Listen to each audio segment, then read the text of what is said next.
Hello students. Last lecture में हमने last दो लेक्चर में हमने प्लेन मिरर के बारे में पढ़ा था। अभी हम आज के लेक्चर से सफेरिकल मिरर्स, इसको मैं पार्ट वन दे देता हूँ नाम। सफेरिकल मिरर्स के बारे में पढ़ना शुरू करेंगे, जो थोड़ा इसमें थोड़ा सा टाइम हमारे को लगेगा। ठीक है, ये पार्ट जो है वो आपके लिए थोड़ा नया भी है।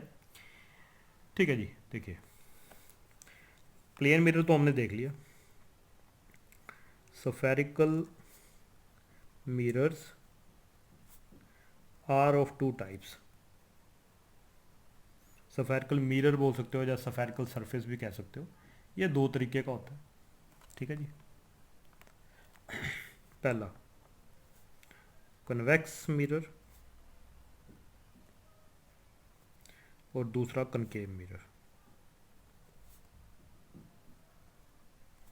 ठीक है, अगर कन्वेक्स की बात करें तो कन्वेक्स ऐसा होता है,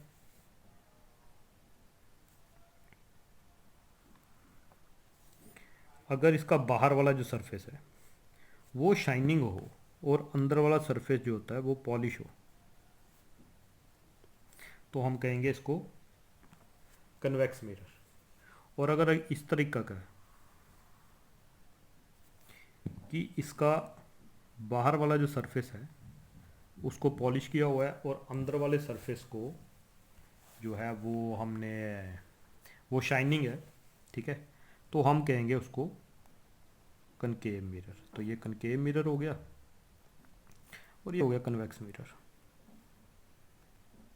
ठीक है, दो तरीके के मिरर होते हैं हमारे पास, कर्व, कनकेव और कन्वेक्स। ठीक है जी। अब ये इसका जो है ये रिफ्लेक्टिंग सरफेस है इनका। ओ सॉरी, यहाँ पे ये इसका पॉलिश सरफेस है और ये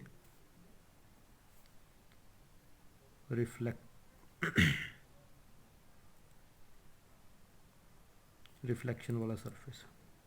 ये पॉलिश हो गया, इसका रिफ्लेक्शन इधर को आ गया, इसका रिफ्लेक्शन इधर को आ गया। ठीक है जी। ये हमारे पास दो तरीके के सफेरिकल मिरर्स होते हैं। ठीक है, अब इस मिरर से जुड़ी हुई हम कुछ जो टर्मिनोलॉजी है, जो टर्म्स यूज़ होती हैं इनके में, जो आगे भी काम आएंगी, उसके बारे में पढ़ते हैं। सबसे पहला जिसको कहते हैं हम, it is called principal axis. देखिए प्रिंसिपल एक्सिस क्या है। मान लीजिए मिरर है, ये कनकेव है मान लीजिए, इसके मिरर के जो सेंटर से एक इमेजिनरी लाइन जो है वो पास करती है। इमेजिनरी है, ठीक है, आप मिरर पकड़ोगे तो उसमें लाइन थोड़ी दिखाई देती है। ठीक है, तो अगर हमारे पास एक इमेजिनरी लाइन जो है वो जो मिरर के सेंटर से पास करिए, उसको बोलते हैं प्रिंसिपल एक्सिस। तो इस लाइन को हम क्या कहेंगे, इट इज़ प्रिंसिपल एक्सिस। ठीक है जी, पहली चीज़ होगी। दूसरा आ गया हमारे पास pole of a mirror. Mirror का पोल। ठीक है, मिरर का पोल क्या होता है जी, जो मिरर का सेंटर होता है जहाँ से प्रिंसिपल एक्सिस क्रॉस करती है, उसको कहते हैं पोल ऑफ द मिरर। ये जो पी पॉइंट है ये क्या है, पोल। ठीक है जी, मिरर का पोल भी हो गया। उसके बाद थर्ड आता है हमारे पास अपर्चर। ठीक है, तो अपर्चर क्या है, मैं इसमें आपको लिख भी देता हूँ। पहले पोल के बारे में लिख देता हूँ ताकि आपको नोट्स बनाने में आसानी रहे। The centre of the reflecting surface of a mirror is called pole of mirror. तो पोल ऑफ द मिरर क्या है, जो सेंटर है सरफेस के, जहाँ से लाइट जो है रिफ्लेक्ट करती है, उसको कहते हैं हम पोल ऑफ द मिरर। उसके बाद आता है हमारे पास अपर्चर। अपर्चर क्या है, देखिए अगर आप मिरर को साइड से देखोगे वो तो ऐसे दिखाई देता है, लेकिन अगर आप उसको ऐसे करके देखोगे तो इस तरह से गोल होता है वो मिरर। ठीक है, तो अपर्चर का मतलब क्या है, दी size of the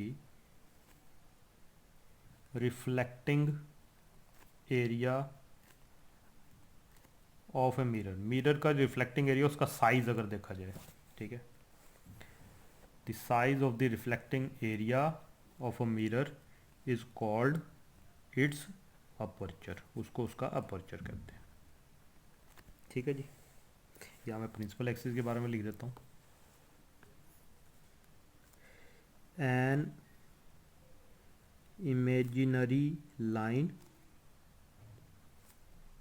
which passes through the center of a mirror, जिसको पोल भी कहते हैं।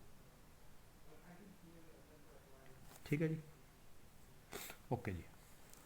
अब आगे बात करते हैं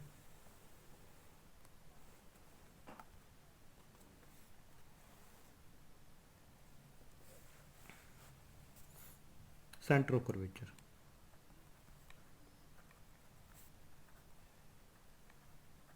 ठीक है, सेंटर ऑफ कर्वेचर क्या है? अगर हम मिरर को ध्यान से देखें, मान लीजिए ये मिरर हमारा, अगर मैं इसकी बाउंड्री को और बढ़ाऊं तो ये मिरर एक्चुअली किसी बहुत बड़े स्फीयर का हिस्सा है। अगर मैं इस मिरर को बढ़ाऊं तो किसी बड़े स्फीयर का हिस्सा है। उस स्फीयर का जो रेडियस होता है, उस स्फीयर का जो सेंटर होता है, सॉरी, उसको कहते हैं सेंटर ऑफ कर्वेचर। या इधर इसको इसको इसको भी बना के देख सकते हैं,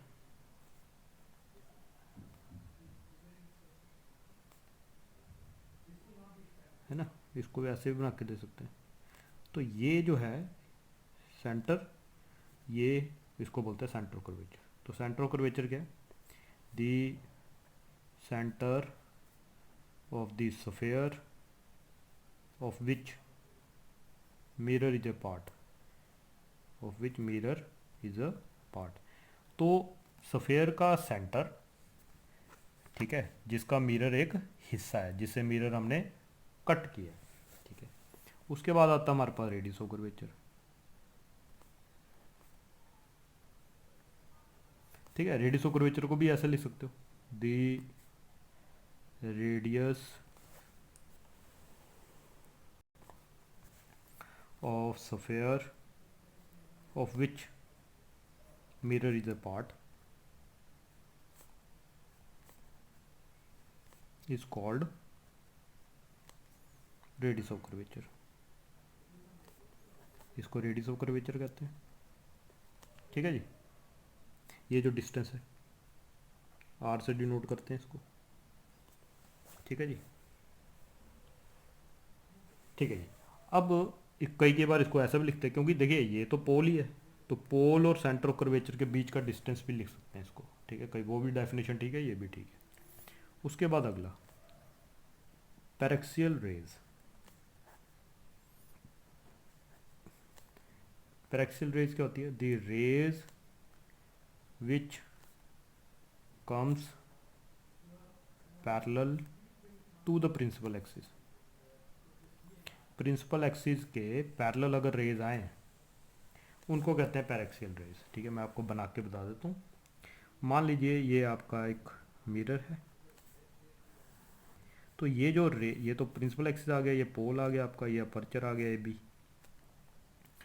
तो जब लाइट रे जो इसके पैरेलल आएंगी रेज, ये सारी की सारी रेज जो पैरेलल आ रही हैं, इनको क्या कहते हैं हम? Paraxial rays. और याद रखिएगा, जो पैरेलल रेज आती हैं वो हमेशा इन्फिनिटी से मानते हैं हम कि इन्फिनिटी से आ रही हैं, ये आपको आगे काम आएगा। ठीक है जी, these are called paraxial rays. उसके बाद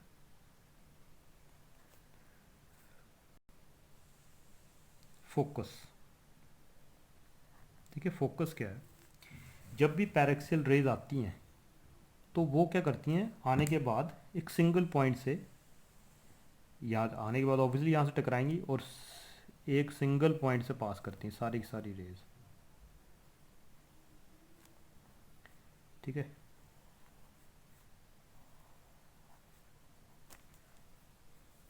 ठीक है जी। तो होता क्या है, और दूसरे के लिए भी देख सकते हैं हम।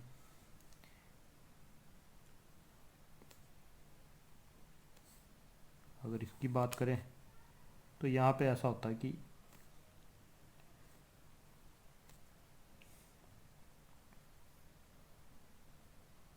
रेज ऐसे आती हैं, लेकिन ये ऐसा लगता है कि बाहर को निकल रही हैं।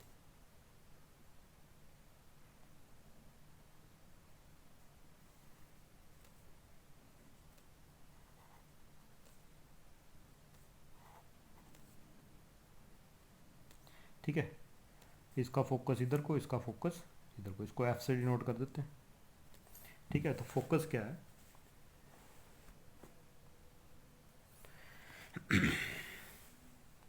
द पॉइंट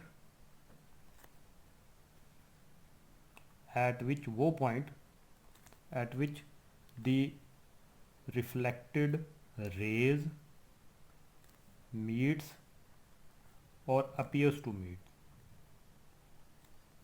तो एक, जब लाइट रेज आती हैं पैराक्सियल रेज, तो टकराने के बाद जिस पॉइंट से पास करती हैं उस पॉइंट को कहते हैं फोकस। जब पास करती हैं, यहाँ पे तो पास नहीं कर रहा लेकिन हमें लग रहा है कि यहाँ से पास कर, अपीयर्स टू पास, उसको कहते हैं हम फोकस। ठीक है जी। उसके बाद फोकल लेंथ। ठीक है, फोकल लेंथ क्या है, the distance between focus and pole. Focus और पोल के बीच का डिस्टेंस है, उसको क्या कहते हैं, फोकल लेंथ। एफ से डिनोट करते हैं इसको। ठीक है जी। तो ये कुछ टर्मिनोलॉजी है जो हमें अभी आगे यूज़ होगी, आप इसको ध्यान से देख लीजिए। कोई भी डाउट हो तो कमेंट सेक्शन में पूछ सकते हो या फिर मुझे मैसेज कर सकते हो आप। ठीक है जी। ओके, फिर मिलते हैं अगले लेक्चर में, जिसमें हम लोग साइन कन्वेंशंस के बारे में पढ़ेंगे, और क्या ना बोलते हैं, साइन कन्वेंशन के बारे में बाद में पढ़ेंगे, इमेज फॉर्मेशन हम पहले पढ़ेंगे। ठीक है जी। तो